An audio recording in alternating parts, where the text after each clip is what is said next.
भद्दी भद्दी गालियां दी गई। आपने एक आंदोलन का विरोध किया और इन्हें ही सरदार पटेल ने नफरत और हिंसा फैलाने के लिए बैन कर दिया था। आज वही हमें यहाँ इस राष्ट्रभक्ति का गीत और भाषण दे रहे हैं। देखिए कैसी विडंबना है, देखिए कैसी विडंबना है। जो लोग कुछ नहीं कर पाए वही हमको पाठ पढ़ा रहे हैं। इसके विपरीत वंदे मातरम को पहली बार 1896 में कांग्रेस ने गाया। आजादी के हर चरण में इसे ध्वजवाहक बनाकर आगे बढ़ाया और इसे औपचारिक रूप से राष्ट्रीय गीत का भी दर्जा दिया। सर, आज भी हम कहते हैं कि इनकी पार्टी बीजेपी आरएसएस का गीत अलग है, क्योंकि इनका गीत अलग ही है। ये वंदे मातरम नहीं है। हमारा गीत वंदे मातरम है और आरएसएस का झंडा अलग है और तिरंगा हमारा है। आरएसएस की किताब मनुस्मृति है, हमारा संविधान है। ये साफ है कि आरएसएस और बीजेपी के भले ही आज नींद से जागी है, इसीलिए बहस कर रही है। कांग्रेस ने वंदे मातरम को आजादी के आंदोलन का नारा बनाया और आजादी के बाद राष्ट्रगीत का दर्जा कांग्रेस ने दिया। सभापति जी, आखिर में मैं सरकार में बैठे लोगों से ये कहना चाहूंगा, या आखिर में कहना चाहता, कम से कम ये तो सुने।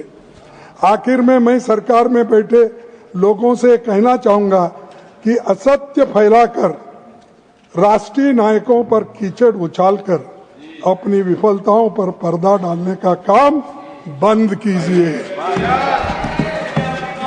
संविधान को बनाने वाले नायकों और देश की आजादी में अपना सब कुछ कुर्बान करने वाले नेताओं का सम्मान करना सीखिए। आप जब भी इनको अपमानित करेंगे तो ये बात भी खुलकर सामने आएगी कि देश की आजादी में आपके पूर्वजों का कोई भूमिका नहीं है। गांधी जी, नेहरू जी और स्वाधीनता आंदोलन के सभी नायकों की सोच से देश को आजादी मिली, दुनिया में प्रतिष्ठा मिली। इनके विवेक पर सवाल खड़ा करके आप देश दुनिया में अपनी हंसी मजाक न उड़ालें। वंदे मातरम का सम्मान करना सीखिए। विधानसभा के चुनाव आते जाते रहते हैं, लेकिन वंदे मातरम का सम्मान करना, उसका समान दृष्टि से लोगों को देखना, ये काम आप सीखेंगे। ये मैं नहीं बैठो भाई, तो ये मैं उनसे विनती करना चाहता हूं। और आखिर में एक बात बोलता हूं और बोल के मेरे शब्द को खत्म करता हूं। विराम बोलो, खत्म, समाप्त करता हूं। तो मेरी हिंदी है ना, आपकी नहीं। हाँ सर, वो गीत जिसने सिर्फ लोगों को नहीं दिलों को जोड़ा था, वंदे मातरम गीत जिसने सिर्फ लोगों को नहीं दिलों को जोड़ा था, आज उसी गीत पर झंडे गाड़ने का दुस्साहस आप लोग कर रहे हैं। जिनका उस जोड़ी गई धड़कन में कोई हिस्सा न था, तो ये इनका करतूत है। ये कभी लड़े नहीं, कभी देश के लिए अपना कुर्बानी नहीं दिए, सिर्फ इसमें कैसा अधिकार में कैसा रहना, यही सिर्फ ये करते हैं।